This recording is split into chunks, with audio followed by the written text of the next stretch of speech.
디스플레이에 사용되는 트랜지스터에는 반도체 재료가 사용됩니다. 반도체 재료는 고체 재료이고 고체를 이루고 있는 원자의 특징과 모델을 이해해야 됩니다. 이러한 원자의 특징과 모델을 이해하는 그러한 시간이 되겠습니다. 네, 여러분 안녕하셨습니까? 2차 시 원자의 구성과 빛이란 주제의 시간이 되겠습니다. 디스플레이는 빛을 이용하는 소자죠. 그래서 빛이 매우 중요하고 빛은 원자로부터 나오는 것입니다. 그래서 이 원자의 구성과 빛의 관계를 이해하는 것은 매우 중요하겠습니다. 원자의 구조를 살펴보겠습니다. 원자의 모델은 다양하게 발전해 왔고 지금 우리가 생각하는 모델은 그림과 같습니다. 중앙에 핵이란 부분이 있고요. 그 주변에 전자들이 움직이고 있다 혹은 분포하고 있다고 생각하는 것이 현재 원자의 모형입니다. 이 핵 주변에 있는 전자들이 보통 원소의 화학적 특성에 중요한 역할을 하죠. 그래서 이 핵 주변에 있는 전자가 원소의 화학적 성질을 결정하고 있고, 그리고 이 외곽에 있는 전자들이 또 전류의 흐름에 기여하기 때문에 전기적 물성에도 중요한 역할을 하고 있습니다. 원자의 구성이 어떻게 되어 있느냐에 따라서 그 재료가 반도체가 될 수도 있고 절연체가 될 수도 있고 그리고 도체가 될 수도 있습니다. 수소 원자의 예를 한번 들어보겠습니다. 수소는 가장 간단한 원소입니다. 원자 주변에, 핵 주변에 한 개의 전자가 있습니다. 가장 간단하죠. 그래서 원자 번호 1번인 원소가 바로 수소입니다. 그리고 핵에는 전자수와 같은 한 개의 양성자가 있습니다. 항상 전자의 수하고 양성자의 수는 동일합니다. 전자의 전하가 마이너스이고 양성자의 전하는 플러스입니다. 이 두 개의 개수가 같아야만 전체 전하가 충성이 되는 것이죠. 그래서 모든 원자는 전자의 개수와 양성자의 개수가 동일합니다. 물론 전자가 없어지면, 예를 들어서 한 개가 빠지면 전하를 띠게 되겠죠. 그렇지만 정상적인 상태에서는 중성을 유지하고 있고, 그러려면 전자의 수와 양성자의 수가 동일해야 됩니다. 이 중성 원자에 있는 전자의 개수, 그것을 우리가 원자 분호라고 부릅니다. 원자 분호를 가지고 이 원소들을 분류하게 됩니다. 그러한 분류표가 주기율표죠. 주기율표는 원소들을 원자 번호의 순서대로 나열한 것입니다. 즉 원자 외곽에 있는 전자의 개수 혹은 핵 안에 있는 양성자의 개수에 따라서 쭉 나열한 것이죠. 그래서 전자의 개수가 많은 순서대로 나열하고 있고 맨 첫 번째 오는 원소는 수소입니다. 외곽에 전자가 하나만 있는 가장 간단한 원소가 되겠습니다. 핵에는 양성자 외에 원자의 중앙에는 이제 핵이 있죠. 그 핵에는 양성자, 아까 이제 전자하고 똑같은 개수의 양성자가 있는데 이 양성자는 플러스 전하를 띠고 있습니다. 전자는 우리가 잘 아는 것처럼 마이너스 전하를 띠고 있죠.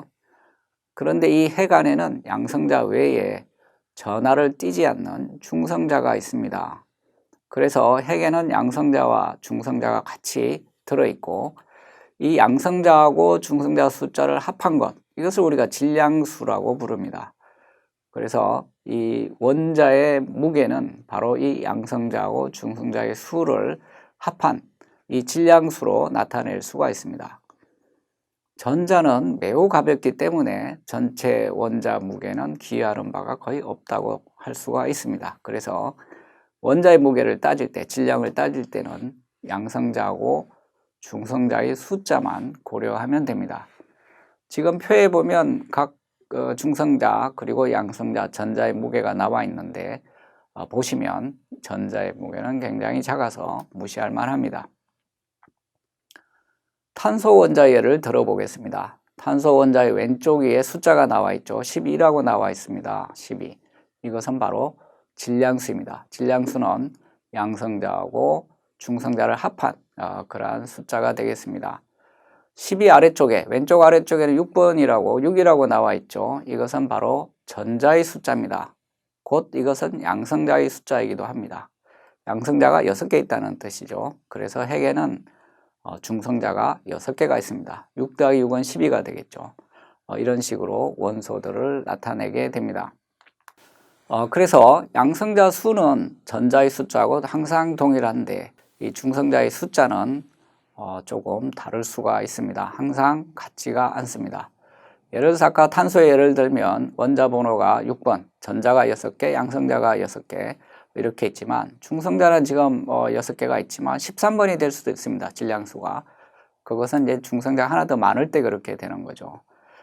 그래서 양성자 숫자는 변하지 않지만 중성자 숫자가 변하게 되면 질량수가 변하게 되죠. 그래서 이러한 것들을 우리가 동위원소라고 합니다.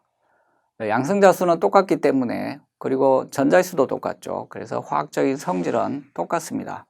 무게만 다를 뿐이죠. 그래서 이러한 것들을 동위원소라고 하는데 이러한 동위원소들은 화학적 성질은 동일하고 무게만 다른 그러한 원소들입니다.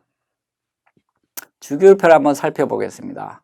수소를 보면 1.0 얼마로 되어 있죠. 그래서 이 수소는 외곽에 전자가 1개, 양성자도 1개지만 중성자가 1개인 것도 있고 2개인 것도 있고 3개인 것도 있고 이런 것들이 일정한 비율로 섞여 있습니다. 그래서 이러한 비율로 섞여 있어서 무게의 평균을 내면 그게 좀 평균값을 가지게 되겠죠. 그래서 이 평균 질량수를 주기율표에 표시하고 있습니다. 그래서 정수로 딱 떨어지진 않죠.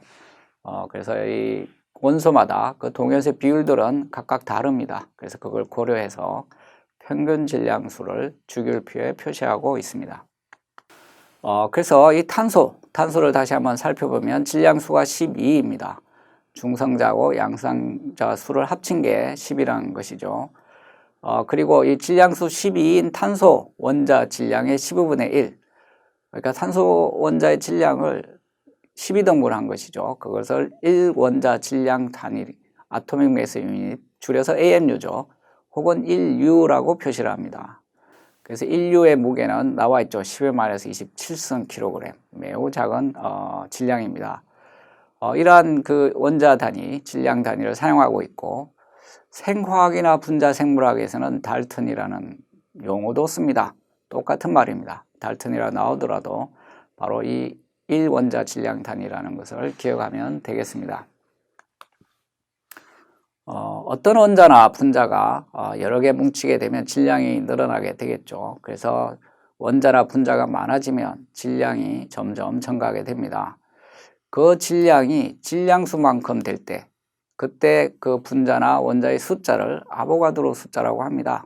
예를 들어서 질량수가 1일 때 1g이 되는 개수, 그것이 바로 아보가드로 수라고 할 수가 있겠죠. 수소 원자를 예를 들어 보겠습니다. 수소 원자는 평균 질량수가 1.008입니다. 이 동위원소가 섞여 있어서 그런 거죠. 중성자가 1개거나 2개거나 3개인 거 이런 것들이 섞여 있기 때문에 평균 질량수는 1보다는 좀 크죠. 그래서 수소 분자는 수소 원자 2개로 이루어집니다. 보통 기체 분자는 원자 2개가 합쳐져 있죠. 그래서 분자의 질량수는 원자의 질량수의 2배가 되겠죠. 그래서 2.016이 됩니다. 수소 분자가 질량수가 2.016인데 2.016g을 만들려고 하면 수소 분자가 몇 개나 필요하게 될까요? 그래서 수소 분자를 점점점 내려나가면 질량이 점점 증가하게 되고 1g이 됐다가 2g이 됐다가 2.016g이 되는 수소 분자의 개수, 그것이 바로 아보가드로 수가 됩니다. 아보가드로의 숫자는 얼마나 될까요? 매우 큰 숫자입니다. 6.02214 곱하기 10의 23승, 한 10의 23승계 정도 혹은 10의 24승계 그 사이 값이 돼야만 질량수만큼의 질량이 나오는 것입니다. 그래서 평균 분자, 아까 이 수소의 평균 분자량이 2.016 정도 됐었죠. 이 질량이 될 때 이것을 우리가 1몰이라고 부릅니다. 질량수만큼의 분자가 모여있을 때 이것을 우리가 1몰이라고 부르는 것이죠. 그렇게 되려면 아보가드로 개수만큼 뭉쳐 있어야 됩니다.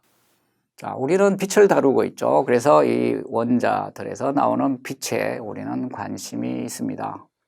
수소 원자 내에 있는 전자에서 빛이 나오게 되는데 핵은 빛의 방출하고 관련이 없습니다. 전자는 보통 때는 가만히 있지만 외부에서 에너지가 들어오면 에너지가 높아집니다. 외부에서 에너지가 들어왔기 때문에 그렇죠. 에너지가 높아진 전자는 다시 낮은 상태로 언젠가는 다시 돌아오게 됩니다.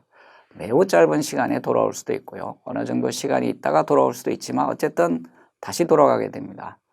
이때 높은 에너지에서 낮은 에너지로 다시 낮아지게 되면 그 에너지 차이만큼 빛이 나오게 됩니다. 그래서 우리가 눈으로 빛을 볼 수 있게 되겠죠. 혹은 IR, 즉 적외선 영역, 눈에 보이지 않는 빛이 나올 수도 있고, 혹은 자외선, 이것도 눈에 보이지 않지만 파장이 짧은 빛이죠. 그러한 빛이 나올 수도 있습니다. 수소기체를 고전압으로 방전을 시키면 빛이 나오게 됩니다. 그냥 수소가 있으면 빛이 나오지가 않죠. 그 나오는 빛을 이제 관찰하게 되는 것이죠. 나오는 빛은 파장이 여러 개 섞여 있습니다. 여러 개 섞여 있어서 과연 어떤 파장의 빛이 들어있는지를 알려면 파장별로 빛을 분리해내야 되는데, 빛을 분리할 때 쓰는 것들이 있습니다. 그게 바로 프리즘 혹은 해절격자 이런 것들입니다. 이런 데 빛이 들어가면 파장별로 분리가 되는 것이죠. 그래서 수소 원자에서 나온 빛의 파장이 어떻게 되는지 우리가 관찰을 할 수가 있습니다. 프리즘을 사용하거나 혹은 해절격자를 사용하거나 둘 다 가능합니다. 이렇게 해서 어떤 파장의 빛이 나오는지를 관찰하게 되는 것이죠. 오른쪽 아래 보면 선 스펙트럼이라고 표시가 되어 있는데, 이 수소 원자에서 발광이 나는 이 빛을 관찰해 보면 선으로 나옵니다. 선 형태. 쭉 연속, 우리가 잘 아는 무지개 같이 연속적인 그런 게 아니고 일정한 위치에 선 형태로 나타나게 됩니다. 이걸 우리가 선 스펙트럼이라고 합니다. 이 위치마다 이제 파장이 다른 것인데, 파장이 연속적이지 않고 띄엄띄엄 있는 것이죠. 즉 불연속이라는 얘기입니다. 수소 원자에서 나오는 빛의 파장은 연속적이지 않고 띄엄띄엄 있다. 파장이 어떤 값으로 정해져서 나온다. 그 사이에 파장은 없습니다.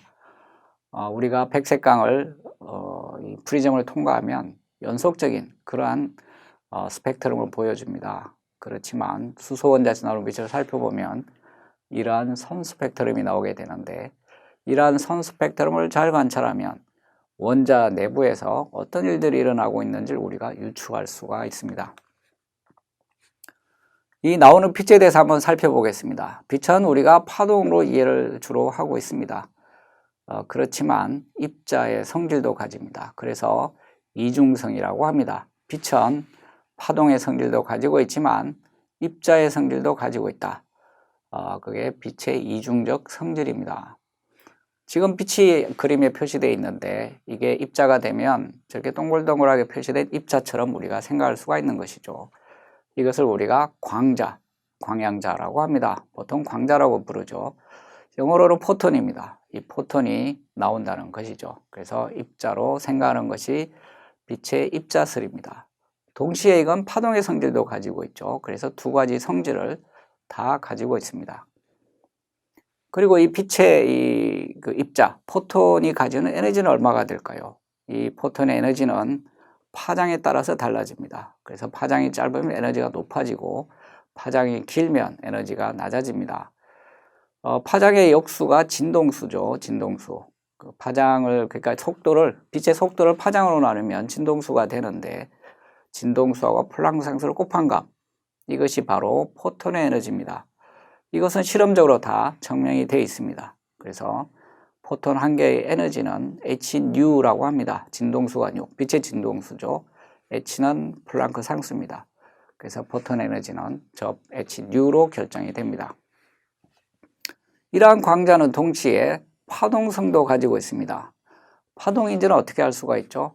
우리가 간섭 현상을 보면 됩니다. 파동의 주요한 특징은 간섭을 보인다는 것이죠. 그래서 이 이중슬릿을 통과시키면, 빛을 이중슬릿을 통과시키면 이 간섭 현상을 보이게 됩니다.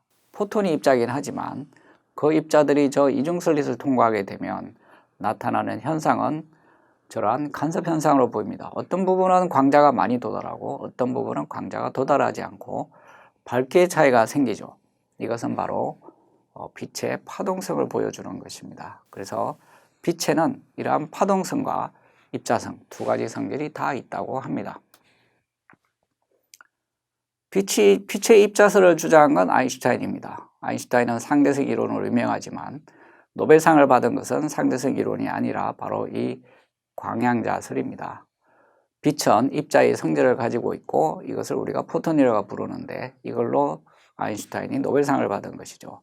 그리고 광자 한 개의 에너지는 hnu입니다. h가 플랑크 상수, nu는 바로 빛의 진동수입니다. 금속에 빛을 입사시키면 입사된 빛은 금속에 흡수가 됩니다. 주로 전자가 그 빛의 에너지를 흡수하게 되는데 이 빛의 에너지를 받아서 전자가 에너지가 높아지면 금속을 탈출할 수가 있습니다.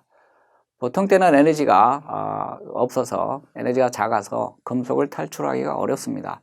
금속을 탈출하려고 하면 일정한 에너지가 필요합니다. 그래서 그 에너지를 포톤이 주게 되는 것이죠. 그래서 포톤이 입사가 돼서 금속의 전자에 흡수가 되면 전자의 에너지는 높아지게 되고 그 전자가 금속을 탈출하게 됩니다. 이러한 탈출한 전자의 에너지를 살펴보면 바로 빛은 포톤이다 하는 것을 증명할 수가 있습니다. 그래서 튀어나온 이 전자의 에너지를 살펴보면 전자의 에너지는 입사된 광자의 에너지, 그게 hnu죠. 광자의 에너지 hnu가 전자에 흡수가 된 다음에 밖으로 나올 때 W만큼의 에너지가 필요합니다. 즉 금속에서 전자가 탈출하려고 하면 W만큼의 에너지를 필요로 한다는 얘기죠. 그래서 그걸 뺀 에너지가 관찰이 됩니다. 그래서 파장별로 관찰을 해보면 이 전자의 에너지가, 탈출한 전자의 에너지가 변하게 되는데 이것을 가지고 입자로 구성이 되어 있다 하는 것을 증명할 수가 있고 그 포톤의 에너지는 hnu라는 것도 증명할 수가 있습니다. 그래서 금속에 빛을 입사시켰을 때 나오는 전자의 에너지를 살펴보면 파장에 따라서 변합니다. 즉 빛의 에너지는 파장에 따라 변한다 이런 뜻이죠. 그래서 포톤의 에너지는 빛의 파장, 즉 진동수에 따라서 변하게 됩니다. 파장이 짧은 파란색은 포톤 에너지가 좀 높고요. 파장이 긴 빨간색은 포톤 에너지가 좀 작습니다. 이건 여러 가지로 다 증명이 되어 있습니다. 그래서 전자가 포톤 에너지를 흡수해서 밖으로 나올 때 W만큼의 에너지가 필요한데 이것을 우리가 일 함수라고 합니다. 워크 펑션이라고 하는 것이죠. 이것은 금속마다 조금씩 차이가 있습니다. 워크 펑션이 큰 재료도 있고 워크 펑션이 작은 금속 재료도 있고 다양하게 있습니다. 재료마다 다른 것이죠. 그래서 도식적으로 나타내 보면 지금 그 금속 내에 갇혀 있는 전자를 표시한 것인데 우물처럼 에너지가 낮은 부분에 전자들이 들어가 있죠. 그래서 이것을 탈출하기 위해서 일함수 W만큼의 에너지를 소모해야 됩니다. 그래서 포톤의 에너지가 전자에 흡수된 다음에 W만큼의 에너지를 잃고 나머지 에너지를 가지고 밖으로 튀어나오게 되는 것이죠. 그래서 이 튀어나오게 한 최소 에너지 일함수라고 합니다. 그래서 입사 포톤의 에너지가 이 일함수보다 작으면 전자는 튀어나올 수가 없겠죠. 그러한 것들도 다 실험적으로 관찰이 되고 이러한 실험을 통해서 일함수를 측정할 수가 있습니다. 수소 원자에서 방출되는 빛의 파장, 이걸 분석하면 바로 포톤이 가진 에너지를 알 수가 있고 이 포톤이 가진 에너지를 안다는 얘기는 원자 내에서 전자가 어떠한 에너지 변화를 가지는지를 잘 알 수가 있습니다. 그래서 빛을 관찰하면 바로 에너지의 변화를 관찰할 수 있다는 것이죠. 특히 빛의 파장을 보게 되면 바로 에너지의 변화를 알 수가 있는 것입니다. 우리가 수소를 방전시키면 빛의 스펙트럼은 선 스펙트럼이라고 그랬죠. 이 선 스펙트럼을 잘 분석해 보면 이 원자 내에서 전자 에너지가 어떻게 움직이는지, 어떤 거동을 하는지를 잘 알 수가 있습니다. 그래서 우리가 관찰한 스펙트럼이 선 스펙트럼이라고 하는 것은 포톤의 에너지가 여러 가지 값을 다 가지는 것이 아니고 특정한 에너지만 가진다. 즉 불연속적이다. 띄엄띄엄 있다. 이런 것을 말해주고 있습니다. 이 말은 수소 원자 내부에 있는 전자의 에너지도 연속적이지 않고 특정한 값들을 가진다는 것을 말합니다. 그래서 수소 원자 내에서 전자의 에너지는 연속적일 수가 없고 어떤 특정한 값들을 가지게 된다는 것입니다. 그래서 그러한 그 선 스펙트럼을 나타내 보면 오른쪽에 여러 가지 측정한 값들이 나타나 있습니다. 다양한 파장들이 나오는데 그룹핑이 됩니다. 보면 아래쪽에 보면 점점점 간격이 줄어들어서 하나의 그룹이 형성이 되고 그 위에 또 다른 그룹이 또 연속적으로 있게 되고 이렇게 그룹핑이 되는데 사람들이란 것들을 관찰하고 이름들을 붙여 놓았습니다. 발머 계열이라든지 파첸 계열이라든지 이렇게 이름을 붙여 놓았죠. 그래서 그 당시에는 이게 왜 이런지 알 수가 없었습니다. 왜 선 스펙트럼이 되는지를 알 수가 없었던 것이죠. 그래서 이러한 그 선 스펙트럼이 나오는 것은 지금 이렇게 도식적으로 설명은 됩니다. 지금 가로선이 있죠. 그것이 전자의 에너지 레벨을 나타냅니다. 수소 원자 안에 있는 전자의 에너지가 어떤 값을 가지는가. 가장 바닥 에너지, 가장 밑에 있는 에너지죠. 그게 가장 낮은 에너지입니다. 그 다음에 전자는 아무 값이나 가질 수 있는 게 아니고 두 번째 선이 있죠. 밑에서부터 두 번째 가로선. 그 에너지를 가질 수가 있습니다. 그리고 그에 쭉 해서 연속적 가로선이 쭉 있죠. 거기만 전자가 에너지를 가질 수가 있습니다. 그래서 맨 밑바닥에 있는 전자, 그게 마이너스 13.60 일렉트론 볼트인데 이 전자가 에너지를 받아서 위로 올라갑니다. 마이너스 3.40이나 마이너스 1.51이나 등등 위쪽으로 갈 자리가 있죠. 거기에 올라갈 수가 있습니다. 이렇게 올라간 전자가 다시 내려오게 될 때는 가장 밑바닥으로 내려올 수도 있고 아니면 마이너스 3.40 위치로 내려올 수도 있고 다양한 위치로 내려올 수가 있겠죠. 그 내려오는 위치에 따라서 다른 파장의 빛이 나오게 됩니다. 이것이 바로 선 스펙트럼으로 관찰이 되는 것입니다. 그래서 선 스펙트럼을 관찰하면 수소 원자 내부의 전자는 어떤 에너지 분포를 갖고 있는가 하는 것들을 우리가 추정할 수가 있는 것입니다. 그래서 이러한 그 시리즈로 나오는 이 파장을 사람들이 수식으로 표현하기 위해서를 많이 썼는데 실험식으로 만들어냈습니다. 이론을 잘 모르기 때문에 그 당시에는 실험식으로 만들어냈고 이후에 이론을 만들면서 완성이 되게 됐습니다. 그래서 이러한 이 실험식을 선 스펙트럼부터 만들어낸 것이죠. 이 실험식을 대입을 하면 수소 원자에서 나오는 그 선 스펙트럼을 잘 설명하고 할 수가 있기 때문에 이러한 실험식은 일단은 실험 결과를 잘 설명하고 있고 식을 사용해서 예측을 할 수가 있는 것이죠.